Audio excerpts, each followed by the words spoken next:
Welcome and good evening. This is another episode of Pain to Power. I'm so glad to have everyone here, all my supporters, the Ranchers Union family. Thank you for pulling up tonight.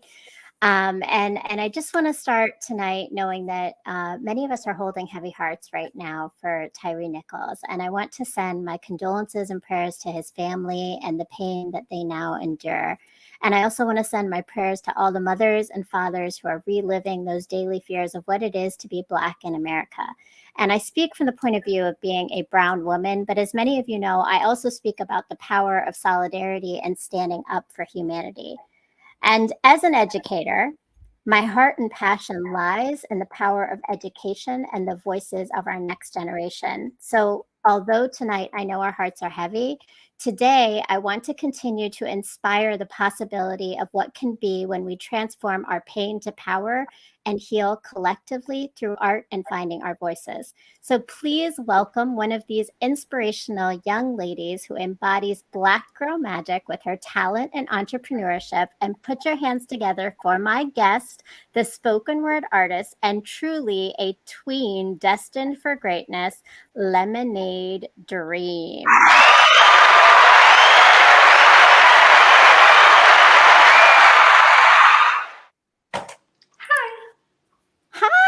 Hi, Lemonade. I'm so happy that you were able to be on here. And I have to say, you're setting a precedent. Like, you are the first non-adult that I've had on this show ever. So you are making some history here on Pain to Power, and I appreciate you coming and joining us for that. Thank you for letting me make history. I love it. I love it. Well, I know you're making history in a lot of ways. So our audience doesn't know you as well as I do at this point. So I'm going to give you a moment. Just kind of introduce yourself. Who are you? And we know you're a student, but tell us a little bit about just who you are and what you do. Well, what I like to do is when I'm making my poetry, I just like to let myself think about how I'm feeling, think about how maybe another person's feeling, so that when I get on the stage, I'm not just talking, but I can be a relatable person too. Um, Lemonade, me. I'm a tween poet, and I've been doing poetry since 2019, and I'm still doing it today.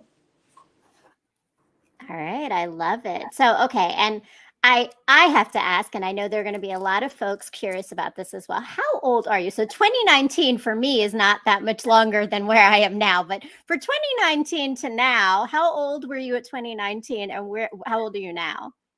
Well, now I'm 13, and in 2019, I'm doing mental math right now. Okay.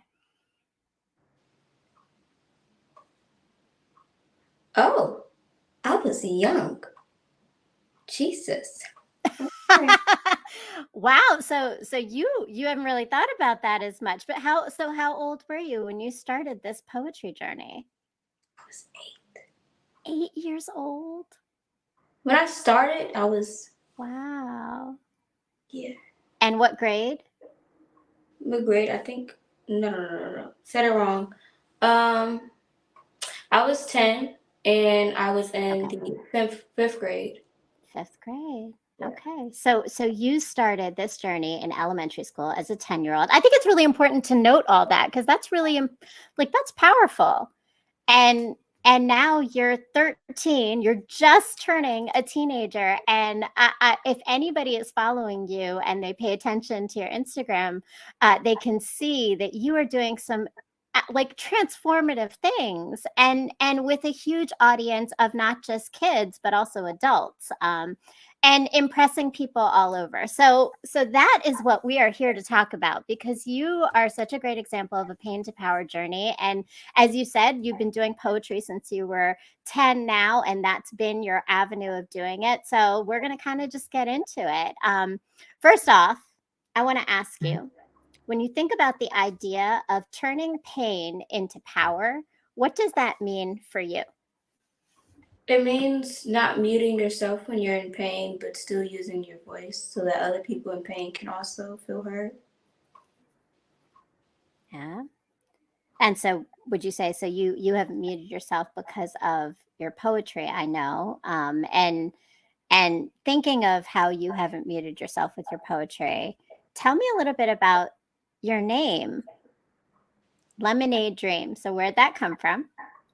Um, so about that, when I was little, I wanted a lemonade stand because I was always like when I was.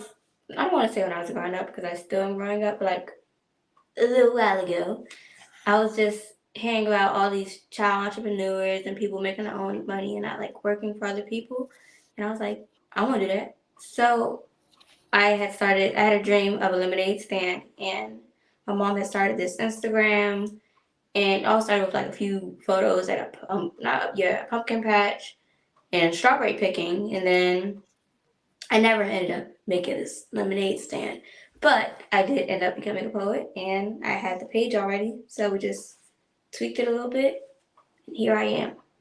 Well, I think you did a little bit more than a lemonade stand, so you're good, right? Because you're an entrepreneur, you're a creator, you're an artist. I mean, so your lemonade dream may have began with the stand, but you've obviously, you've taken it a whole nother place. And I see we have so many people in the chat. Thank you for joining us that are giving you all kinds of shout outs. And yes, and so I want to give a shout out also because I know that she wasn't able to be here with us, but a lot of the support that you have comes from your mom, Kelly. Yeah. And I know she's not here with us today, but it sounds like she's been around and helping support your dreams to become reality since you were starting this lemonade stand, right? Yeah. Which is awesome. So tell me a little bit more just about your like how you got into poetry. So how did that go from the lemonade stand to poetry? So that's a great story. So basically, I had wanted to. I didn't want to do any of the programs they had in my school, like at all, but it was an after school program and it was soccer and poetry. They're like, write a poem. This is the program. We write poetry and we play soccer. So I was like, I don't want to do this. But by the end of it, I had a couple of poems, and one of my poems, we ended up performing. Me and like three other kids performed it at the DC Scores 2019.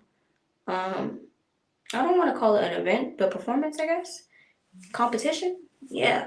And I did it, and after that, I kind of fell off on the poetry team. But then I jumped back on back when around the time George Floyd had passed away. I had did some more poetry because it was like there was looting and all this other crazy stuff just starting to arise around that time. So it was like I'm gonna write, and then I stopped. Then 2021, I started up again, and then I've been doing it since.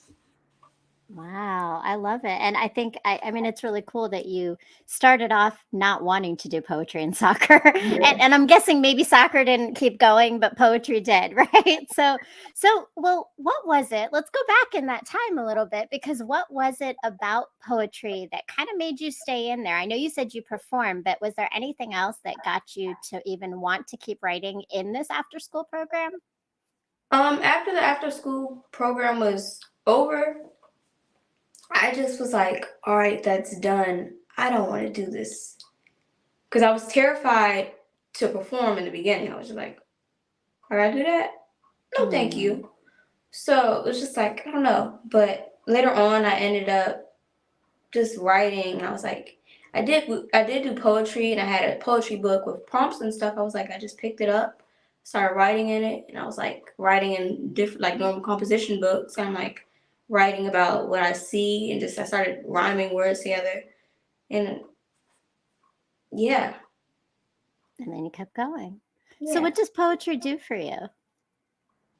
it's like therapy almost. Like it's therapeutic for me, and it's like a way to vent, even when like a lot of people I can be around, and they'll be like, you can always talk to me, but I don't always feel like I can always talk to everybody. So it's like the person you can always talk to, even though you can't always talk to everybody. That's the person you can always talk to in a way. That's beautiful. So poetry is a person you can always talk to. Yeah. And and when you write your poems, did you ever imagine that they were gonna help other people to see things that maybe they didn't see before?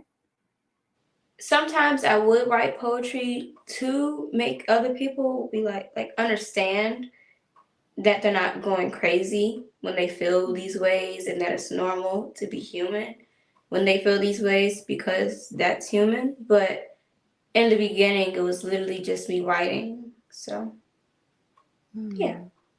Hmm. Yeah, yeah. But you did talk about how poetry has been your way of talking without having to talk to people. And I totally understand that as a writer. Sometimes I think there's some things that you hold in until you process them the way you need to. And you do it safely in your own words to yourself, that sometimes you give to others. But have there been times in your life, when you come back to poetry where it was a moment of pain or a moment where you were struggling with something and poetry was your voice? And tell me a little bit about those times. So, I've been like, I've been living, and in the world everybody happens to live in, it's not all it's not all pastel colors in a drawing book. Sometimes it is dark colors, sometimes it's in dark shades. So you have to sometimes find a way to let that out because a lot of people who store it all up and allow it to explode at the end, it's not always the best on it's never the best on your mental health. And your mental health can impact your physical health and all kinds of things. I've been trying to use it as the voice, and a lot of times I've needed that voice when I forgot to use my own voice, if that makes sense. Yeah, it makes total sense. And you're right that your mental health definitely impacts your emotional health too, right? Mhm. So that's huge. And I really appreciate you sharing that. I think because I don't know if you realize it, do you think of yourself as a leader? Um, I don't know, but I have been called an activist before, which was like a new way to look on things, but I don't know. How was that new for you? Like, what did that change about the way you saw yourself when you were called an activist? I see myself as like a person who goes on the stage and I'll just say my poem and people listen. And then I go back in the crowd and then I'm just listening again. So I didn't really think, or like sometimes I even have people be like, that really hit home or this is deep. But I've never been called an activist and I was like, I'm making that big of a change? Okay. Oh, So it's like, you're using your voice to share stories. That's pretty powerful. And very boldly, because I know you said you were nervous about being on the stage, but I mean, again, I really encourage everyone to go check her out on Instagram because she's clearly not shy anymore and she owns the stage. So tell me a little bit about that too, right? So you're an activist, right? And you're speaking your voice. And I think, and I'm going to say this maybe my own perspective, and you can take it or you can leave it as you would like, but honestly, I believe that anybody who shares stories and shares vulnerability and honesty and helps other people find their healing is activating something inside others, right? So you're activist in that healing journey and bringing people along with you in speaking on the unspoken. Those are things that are activists to me. And I love it. Jess says she's a revolutionary here to make effective change. Yes, she is, right? And thank you you. gotta believe it and own it. I mean, stand up and own that because truthfully, you are lemonade. I mean, again, let's go back. When did you start? 10?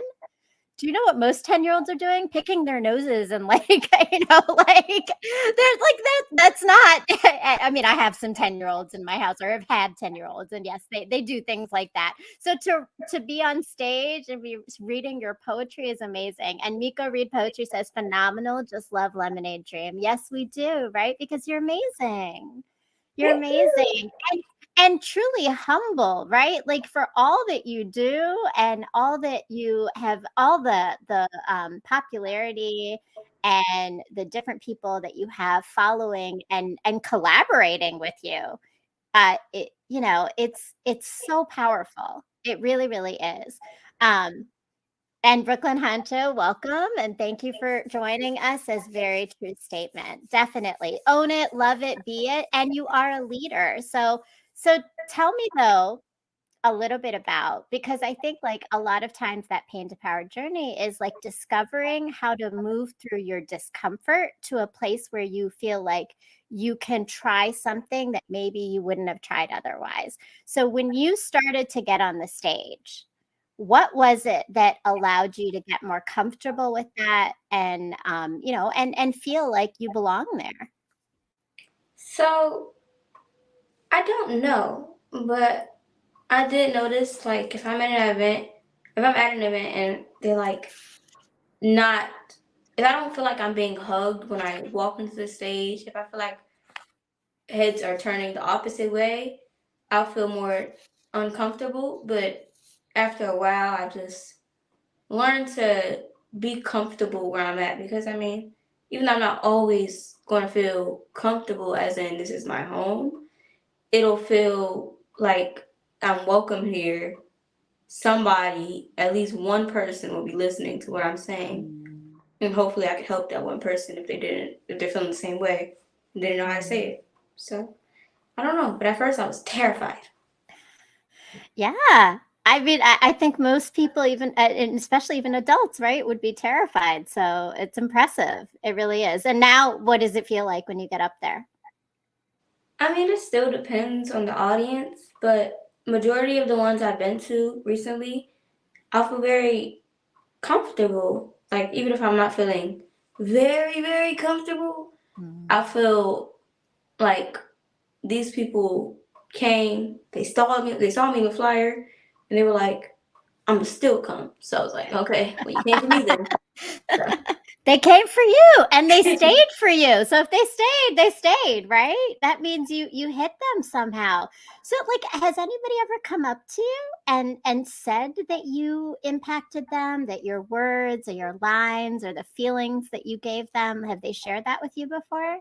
I have had some people come up to me and be like, you're only, like when I was 12, they'd be like, you're only 12 doing all this? Like, when I was 12, I was chasing my cousins. That's crazy. And it's like, I've gotten a lot of that.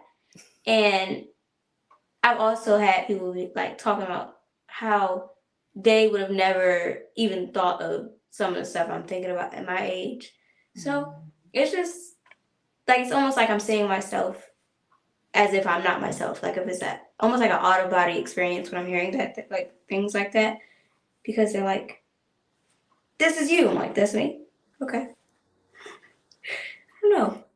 So it sounds like you're still discovering who you are through other people's eyes. You're not seeing it the same way as they are. But I have to say again, the first time I heard you, I met you, what was it, maybe 2 months ago at another spoken word event, and you did. You spoke, and what I think is so amazing is that you speak of things sometimes that are familiar, and then you speak of things that maybe aren't your own experience. Because when I heard you, you were speaking at an event that had to do with domestic abuse, and you were speaking about that experience, not having necessarily yourself experienced it, but with words that resonated for others who have gone through that, right? So you were able to capture the realness of those emotions and experiences, even without necessarily them being yours, which is really great. I mean, it's really powerful.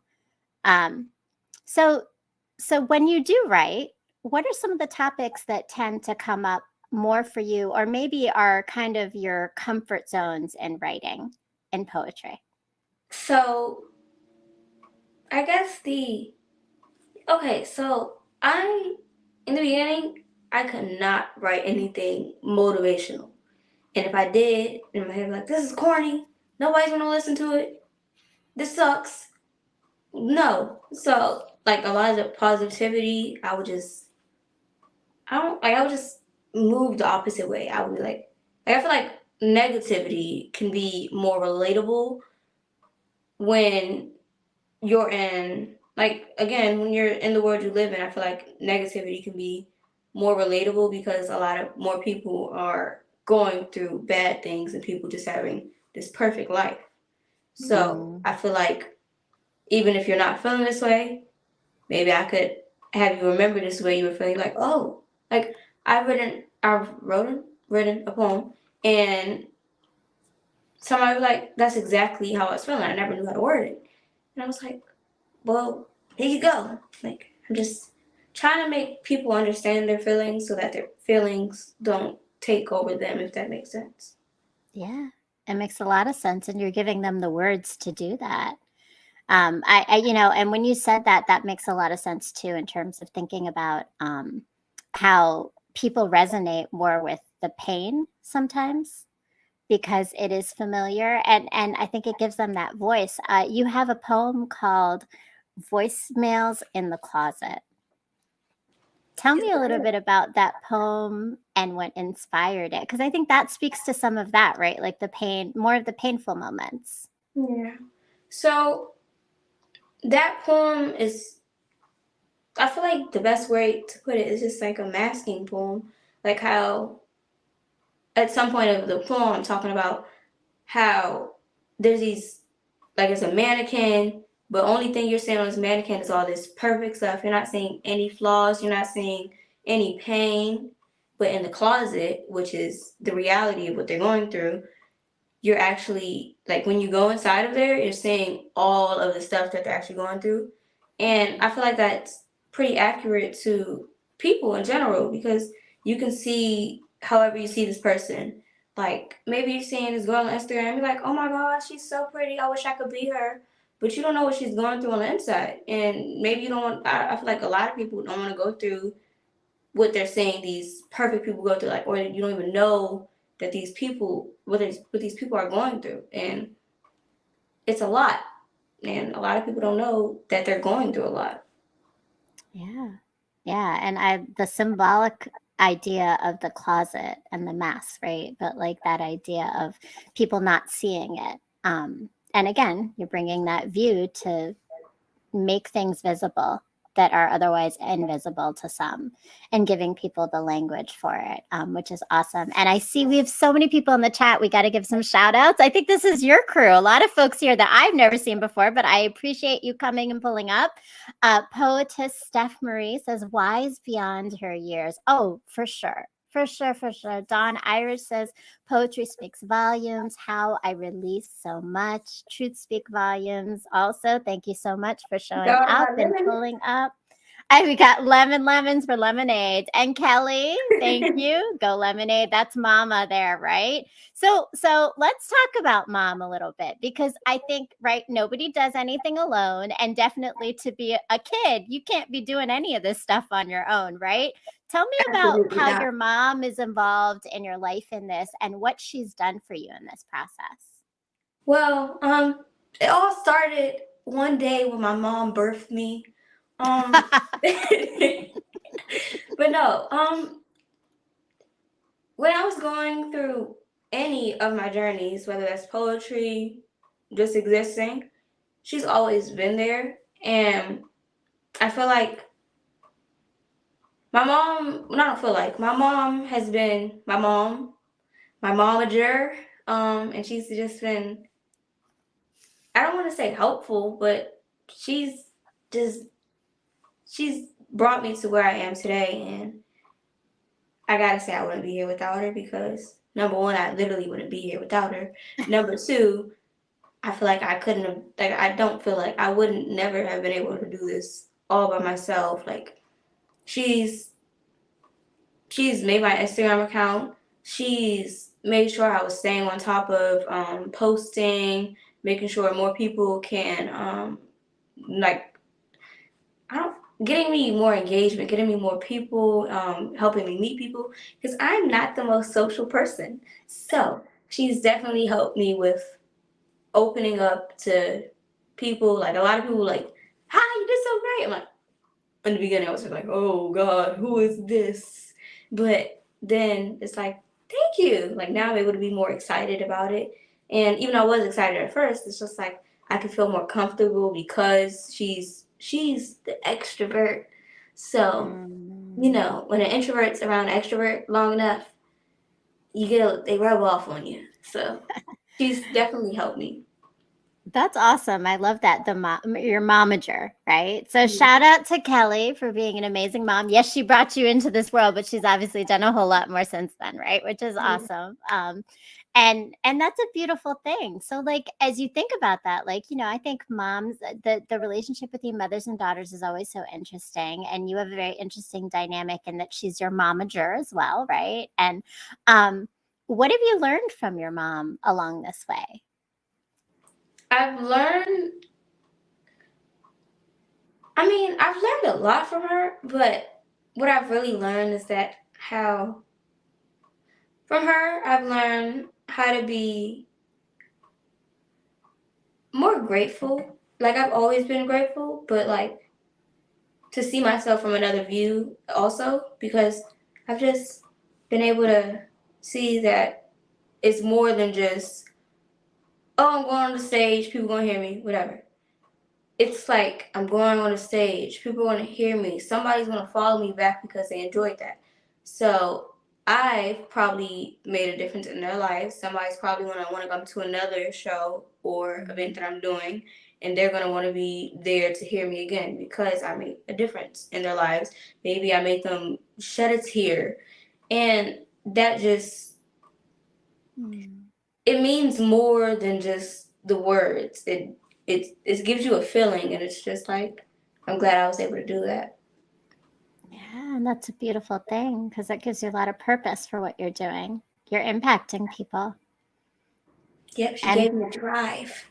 yes, she did, right? And that's a beautiful, and she got you out your comfort zone, right? So there's all these great things. So yes, definitely shout out to mom. All right. So Um, as a 13-year-old, I gotta ask you because I was saying today I was looking at your Instagram and I saw this fabulous photo shoot you had, and I was like, what goes through a 13-year-old's head as they're like living this life, but also being just 13? So like how do you balance all of these other events and activities and photo shoots and your entrepreneurship and just being a 13-year-old? well, I mean, you make time, and if I wasn't doing all of this stuff, I would definitely be in my bed, cause there's nothing else I would be thinking about other than sleep. So instead of being in my bed until 12, 1 o'clock, now I'm outside seeing people, being around people who make me feel comfortable, and just enjoying my life. And it's like poetry allowed me time to enjoy my life and not just live it. So I'm not just existing, but I'm truly able to live because of poetry. And I guess it's my calling. Yeah, definitely your calling. But I think that's a really powerful descent. So that poetry gave you this other element of living. Talk a little bit. Can you tell me a little bit more about that? Like what it means for you and the way you see life. I feel like poetry is like a house, and all of my poetry people are my family. And since day one of being a poet, that family has grown. It's grown a lot because it's just so many amazing poets, and it's just, yeah, I enjoy it. I love it. And been, I've had this mentality that if something's not going your way, if it gets too stressful, I would just quit. But because of poetry, because of my momager, because of family, I haven't quit, and I'm glad I didn't quit yet. Because I feel like if I would have quit, I would have missed all the stuff that's been happening. Like that would have been the future I would have never had if I would have quit then. So now it gets to be my present, and that's great. I enjoy That it. is That is great. But going back to what you said about mental health and emotional health, right? Sometimes when we work too much and we work too hard, we don't take care of ourselves. So I know you said you like to sleep, but what Right. else do you do though to take care of yourself when you need to take a break? Because you can't keep going all the time. But I am glad that you kept going. And Josh says, yes, keep going. But when you do take a break or when you do kind of just want to relax, what do you do? How do you take care of Lemonade? Well, even when I do have poetry events, like right before, I'll be texting my friends because I mean, friends, my friends are like my close friends are like family, and then it's just great to have family every single step of the way. The family that, other than sleeping, I still have people to talk to, um, people to relate to, people to just enjoy their presence, like just enjoy being around them because maybe I can laugh with them, maybe I can do this with them. It's just like a great environment to be around, even though I may not always be in a room with them, environment wise. Like, but I can Mhm. still be in their space, even if it's not physically. Even if it's not physically, but that's lovely because it sounds like you've got a big village around you. You got your poetry family, you got your friends who are family, like everybody supporting you and loving you. And the chat is blowing up, which means that you are loved. You are loved, girl. Like you are truly some amazing Black girl magic, doing fabulous things and being loved and showing love, right? Your poetry, again, is so powerful. And Kelly says she's super into self-care, which is so important. And I'm gonna say, look, and looking back at my younger years and looking back at myself as a young person, one of the things that I would say that I think as women we don't always do, and I'm glad you're doing it now, is take care of ourselves. So to learn that early is so important. I'm glad mom is helping support that too for you. And I hope you've given mom some self-care too, so mom can take care of herself because I know she is working hard for you and doing so much, which is awesome and amazing. But so poetry is what you've been doing, but I think I'm hearing that you're starting to look into doing more. Tell us about your entrepreneurship and your business because you have actually a line of clothing and apparel. Can you tell us a little bit about that and your new venture in that? So I I've always wanted to somehow be an entrepreneur, and this is my way of doing so. And I don't know, I've been doing it. People have been buying it. People have been supporting. People always have been supporting, and I just like that this is like a statement. And I actually hate motivational things. So, like, I don't know how to, like, I don't hate it, but I did hate it. And this was one thing I could say without being like, oh, this is corny. It's like a statement that you can wear, and not always meaning physically wear, but you can wear it, like you can own it. And it's like, Mm. I am poet. I'm not just a person. I am a poet.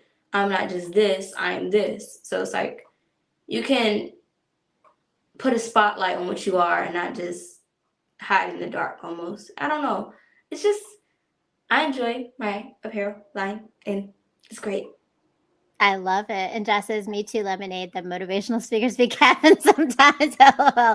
That's the truth, right? Yeah, sometimes it is. It's a little cheesy, right? So, Yeah. what's the line between cheesy and motivational that's like inspiring? I am poet. That's a strong statement right there because, I think sometimes we don't claim those things. We don't claim who we are the way we need to as people.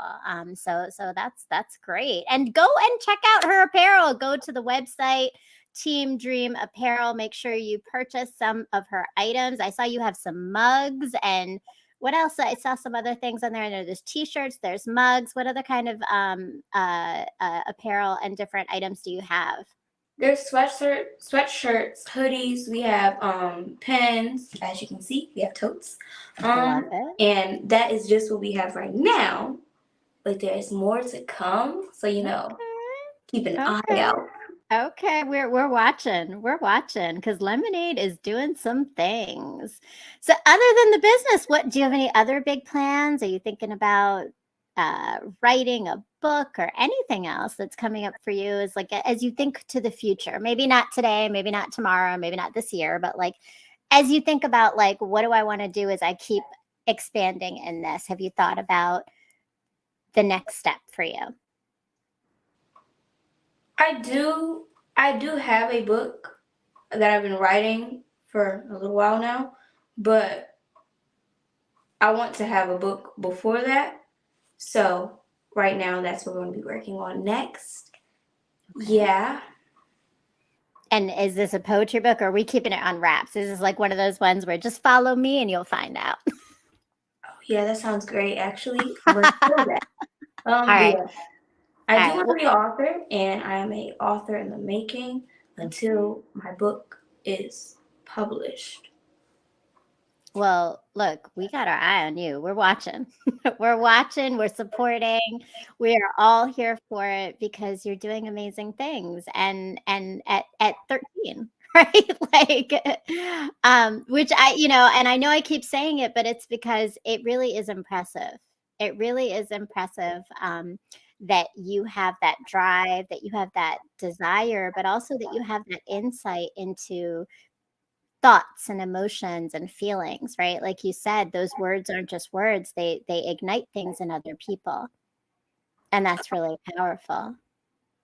Oh, and since we were talking about following me and find out, I'm also working on a spoken word EP. Almost forgot. Yeah. Yeah. Nice. Keep an eye out. We're keeping an eye out. We're keeping an eye out. And so where do we go to follow you for all these things? So, my name is Alex, but my stage name is Lemonade Dream. And you know what? That actually happens to be my Instagram and all my other social medias. So if you go to whatever social media platform you own, yeah, go ahead, click that. I need you to click the Lemonade_Dream, and then you should click the follow button. But that is special on Instagram. That's where I have like my bio and all that stuff where you can click my link tree and find out like all my events that are coming up. I love it. I love it. Now, you are local to me, which is DMV, and I know there's some local folks in the chat. Are there any local events you have coming up that you can plug in here too? So there is two events now, with Backpack Jeff. Thank you if you are watching this. I don't know if you are. Thank you. But I have two events coming up, and one I'm going to be featuring at in Columbia, Maryland. Yeah. Nice. Um, yeah. Nice. On February 28th, that is a event that I will be attending. If you want to see me. I love it. All right. Well, we'll keep an eye out for it. February 28th with Backpack Jeff, who's an amazing poet himself and really helping people to grow in their business and their entrepreneurship and in their creativity. Actually, a couple of my guests who have been on here are Backpack Jeff's, came from Backpack Jeff's event.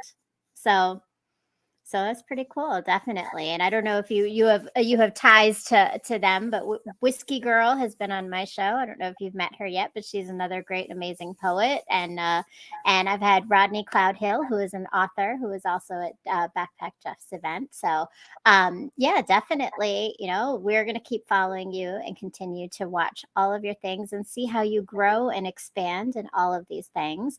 But so let me ask you. I know, a lot of this is mentioning adults, and a lot of the people that you speak for are adults. But when you think about kids and you think about just youth, right? Like the next potential poet that's sitting in a classroom right now, or the next fifth grader who maybe is struggling with finding her or his voice, right? What is your advice to young kids when it comes to writing and the power of writing from what you've learned? Like Nike said, just do it. Even if you find this program in your school boring, just do it. And even if you feel like you don't want to, like if you're doing it and you're like, I absolutely do not want to continue doing this, finish it. But that doesn't mean you have to, like, when I finished my DC Scores program, I stopped. and you can stop right there or you can continue it. And just learn from whatever you're doing and learn how to be better and learn how to be happy. I feel like that's a very important thing in life, just learning to be happy and learning when, knowing when you're being more sad than you're being happy, so that just appreciating happiness, because you don't know. If you're happy, you never know when you'll be sad again, and sometimes when you're sad, you forget how happy you can be. So just always knowing. Yeah, and Joss says that's good advice for adults too. It definitely is because happiness can be fleeting, right? So knowing and living in that moment, right? It sounds like I love it. Just do it. But you talked about learning through it too, right? So what have you learned about yourself through these last few years of being involved in all of these different projects, but also like just what have you learned? I've learned, I think, more about myself as a person more than anything, because I've learned, I've learned how to write more, how to be confident in my writing, how to be proud of what I've made, whether that's in poetry or how to just be proud of yourself. And I mean, I've I was always like I don't know, I've been more so insecure, and I don't know. Like, more people will go on stage, they do this, I'm like, I can never do that. And I've learned to just be proud that even though I'm not where they're at, I'm still here. So I can always get to where they're at if I just continue to try, and just appreciating life more, because you never know when life can end. So you just want to enjoy it every single second you have it. And maybe if it's a friend, you want to make sure you don't lose a friend that's valuable to you.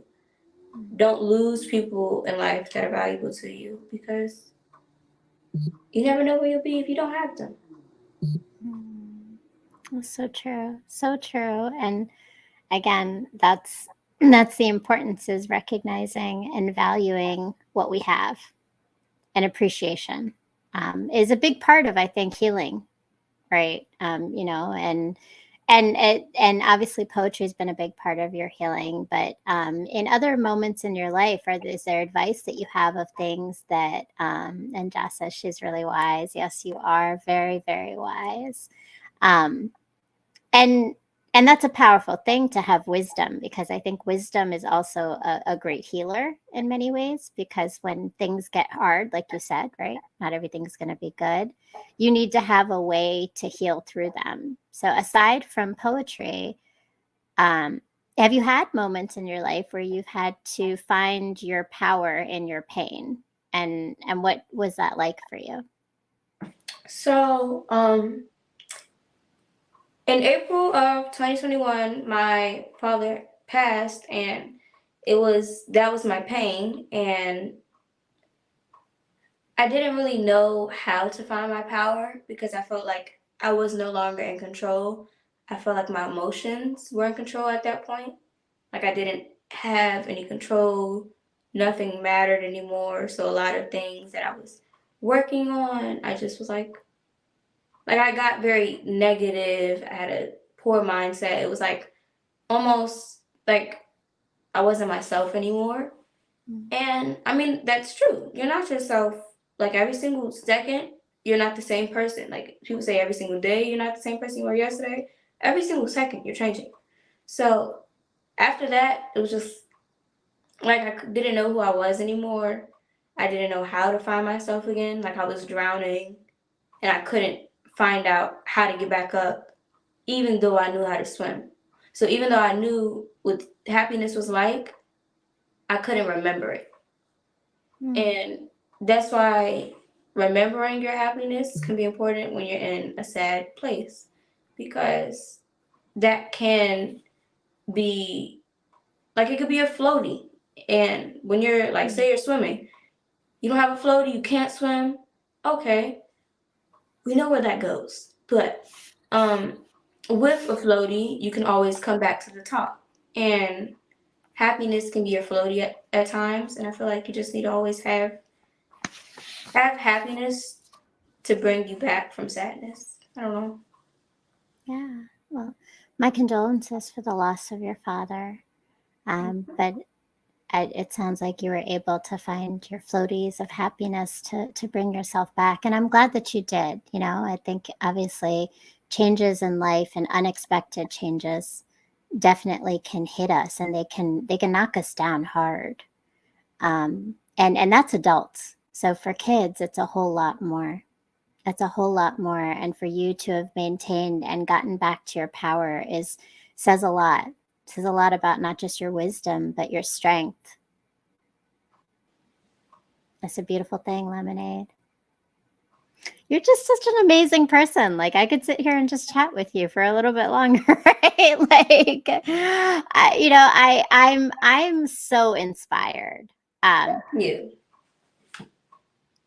And I know you hear that often, I would imagine. But what about with kids, like in school and stuff? Like in terms of, do they know? Do they Um, know who they go to school with? Do they know who Lemonade Dream is, or like they're just like they don't realize, they just know you as Alex and that's it? some people, like, it's a small amount of people, but I don't know. I like still being able to be Alex. So I don't know. I just and this is not the best comparison, but like when I'm looking on social media, I'm like seeing these famous people and Kim K, Kim Kardashian. She she's just going into the store. Maybe she's just going somewhere just to relax, and they got cameras and all of this, and I'm just like, I would never want that. So I was like, I still am like this, but I don't want fame, and I never like to be a poet. I don't think I'll ever get fame, but I don't like. I don't like when I'm saying this. I like you can be a popular poet, like famous, but I don't think. Okay, I don't know how to say this, but I don't think like Angela Davis was getting tracked down by cars. But Mm. Angela Davis, I love Angela Davis. She was so nice.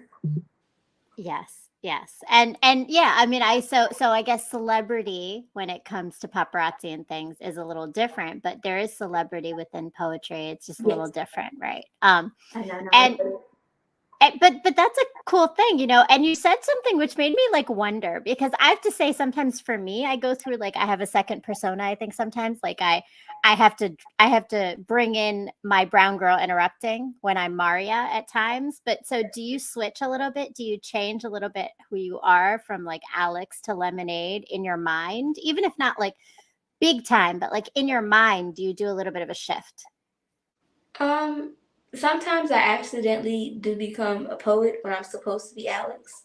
So yeah, like I am considered the therapist friend for some reason, Mm. the mother friend for some reason, and that's usually when Lemonade is coming out because I feel like Mm. Alex is just this. No, I don't know. I don't know. I feel like Alex is a silly person who just plays around all the time, and then she can be calm too. But Lemonade is the I see what you're going through. Let me help you. Lemonade's the Mm. therapist friend. Lemonade's the one that puts words that sometimes even Alex can't describe, and Lemonade can give the description of whatever this person's going through. So that's who Lemonade is, and that's what Lemonade does.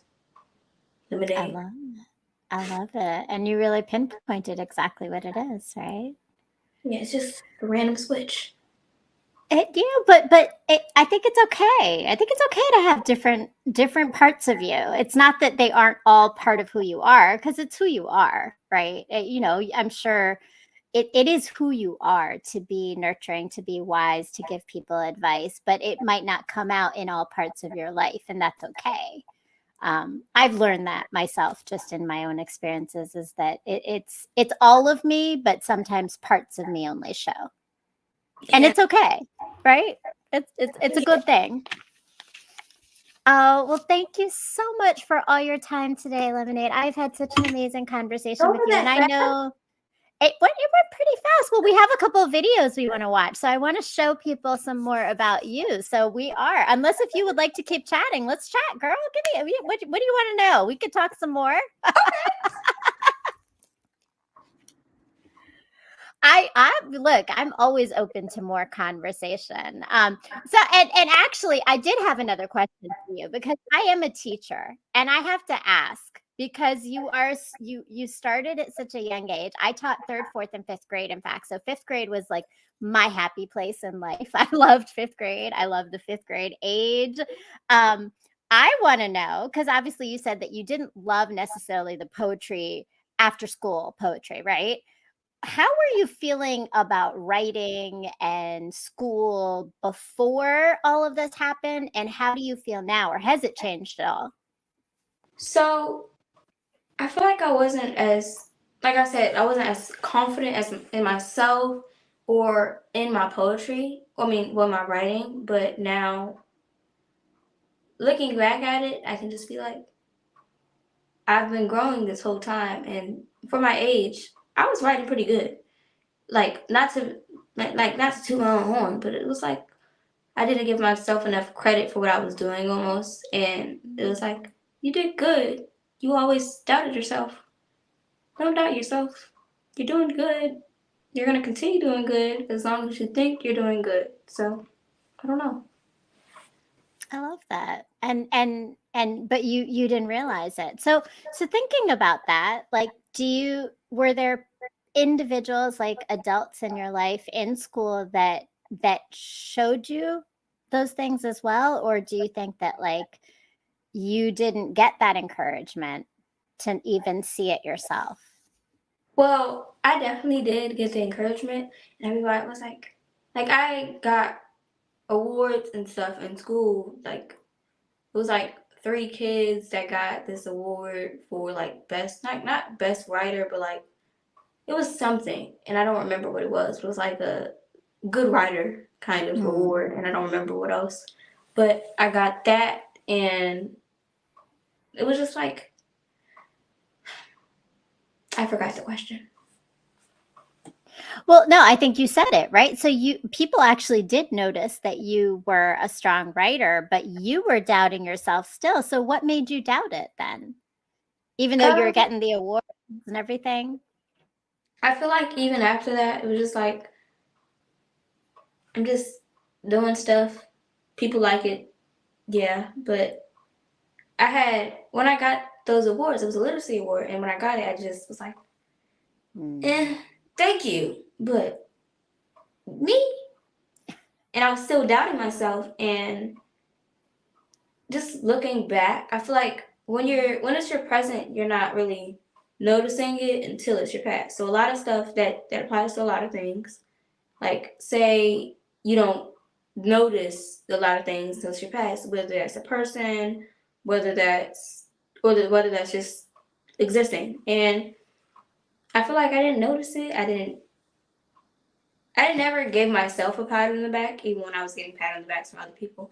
And that can be great getting it from other people, but sometimes you gotta pat yourself on the back just so that you can truly feel it. Because even though you're hearing it, sometimes it's going through one ear and out the other, but it's not really sticking with you that you're doing something and people enjoy it or people are proud of you and you should be proud of yourself. Yeah. And I think everything happens for a reason and sometimes things align. I want to tell you, I literally just wrote a post all about the idea of self-doubt.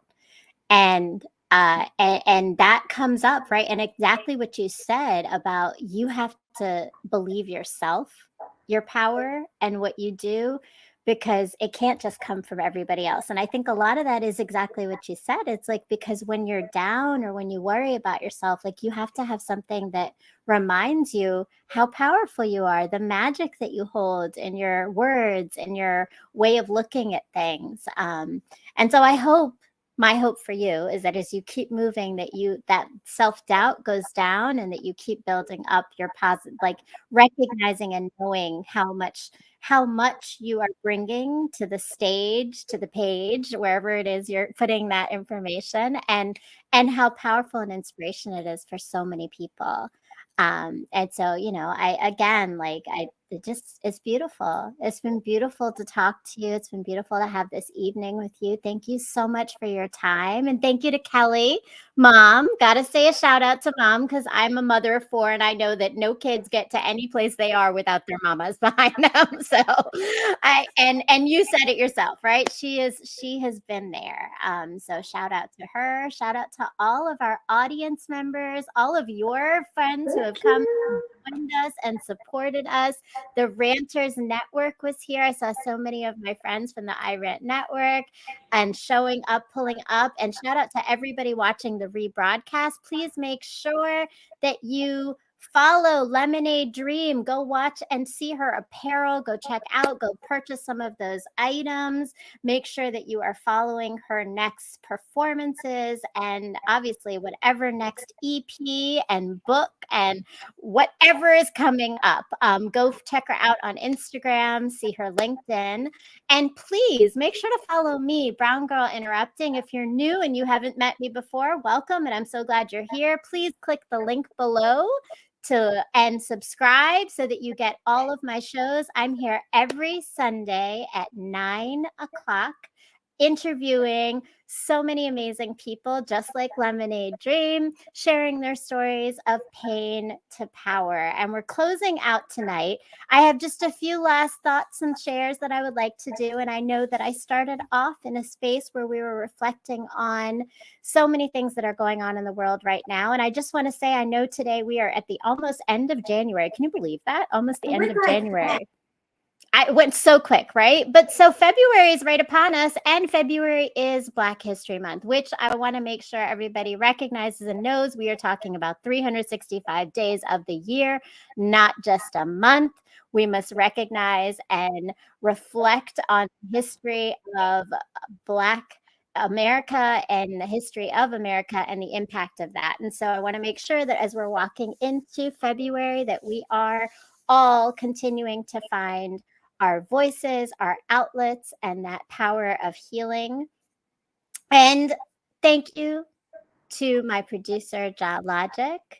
And please, please, please make sure that you follow both of us in all of our different platforms on Facebook, on YouTube, on Instagram, on TikTok, and stay tuned for next week. I will be back again on Sunday, February 5th, with my special guest, Rochelle from the Talk series, Inquiring Rochelle. And I absolutely cannot wait. Lemonade, I hope you tune in and check out my other shows as well. Thank you again. And I know I put you up pretty late for a school night, so I'm appreciative of that as well. And have a beautiful night. And thank you. As we close out, you're going to see some performances from Lemonade, and you'll see some information from my blog. I am a writer, as I said. I wrote recently about the idea of self-doubt, just as we talked about on the show. My piece is called "Am I Really Okay?" Please go check it out. Subscribe. Put your email in. Hit the like button. Comment. Share. I am always on this journey of healing, and I am here with a collective hoping for us to heal together, grow together, and learn together. So have a beautiful night. See you next Sunday at 9 o'clock here on Brown Girl Interrupting. Thank you, Lemonade. Thank you. The mic. The mic. You. The mic. You. The mic.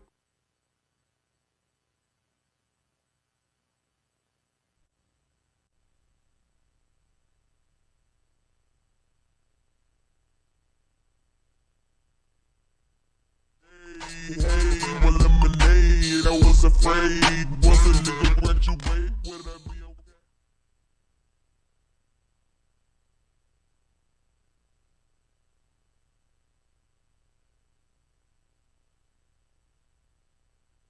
Ring, ring, anxiety. Ring, ring, depression. Ring, ring, insecurities, all coming after me, behind me and beside me, all now flowing inside me. I decline, but my body accepts, but I hang up again and again because my brain says reject.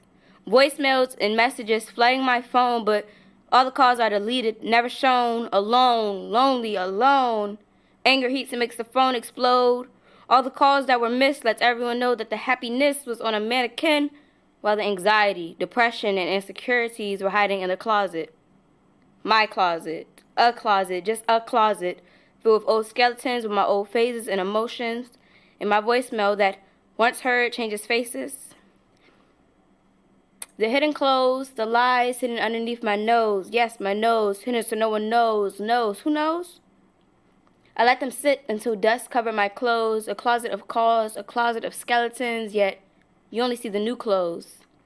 Oh, so elegant. This is what I represent. All of my negative energy, all the positive repents. Like bad breath, here comes a mint to repel the strong scent of ugliness. Yet no, it never goes, just never shows. The body has many different elements, but only welcome in my closet is the worst of the content, so ringing and pinging the closet goes, but locked and chained, so no one knows.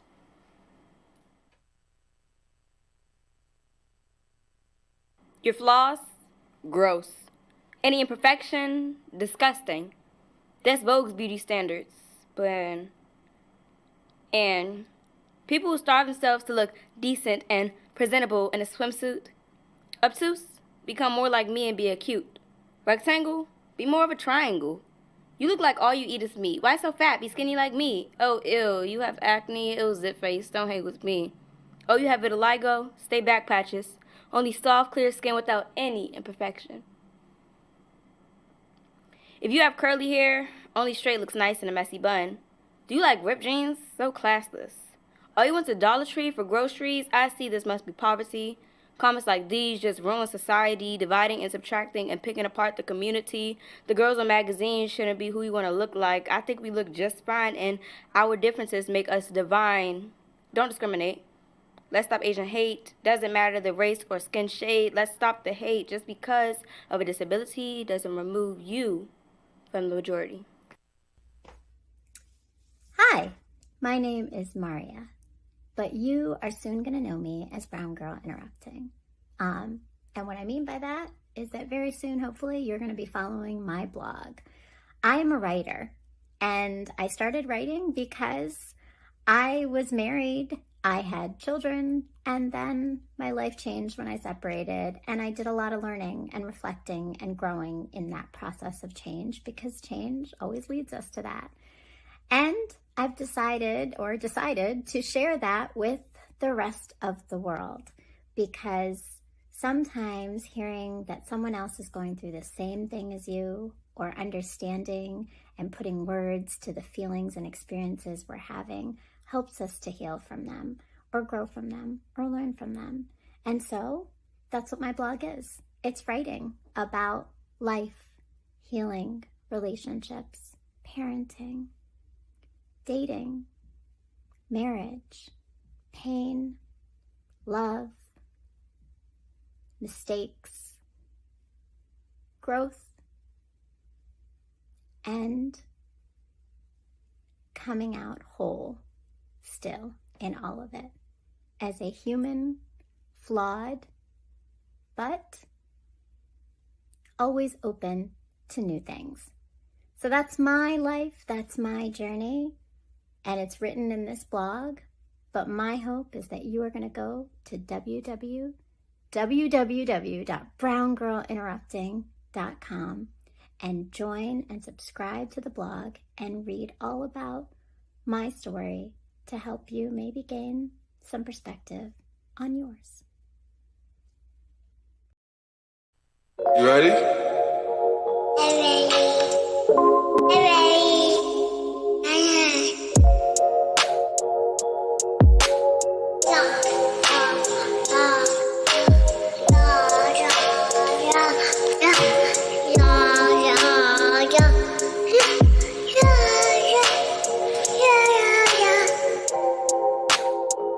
I'm ready. Tell him your name.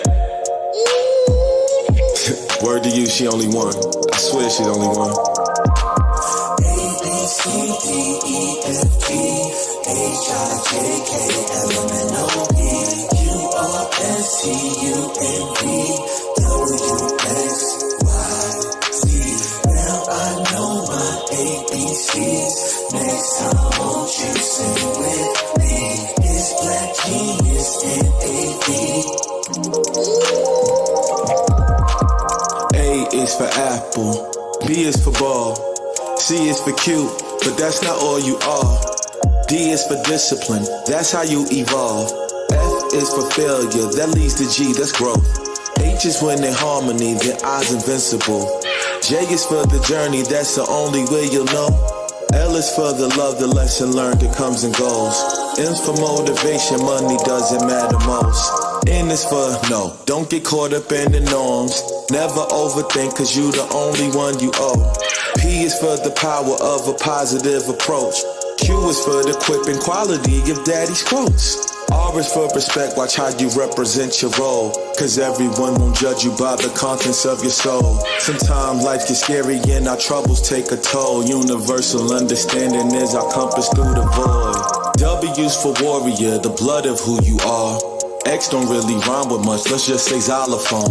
Z is for zen, reach the zenith of your zone. All the answers are inside you, just let go, there's no control. A, B, C, D, E, F, G, H, I, J, K, L, M, N, O, P, Q, R, S, T, U, N, V, W, X, Y, Z. Now I know my ABCs. Next time, won't you sing with me? It's Black Genius and AV. Let's go!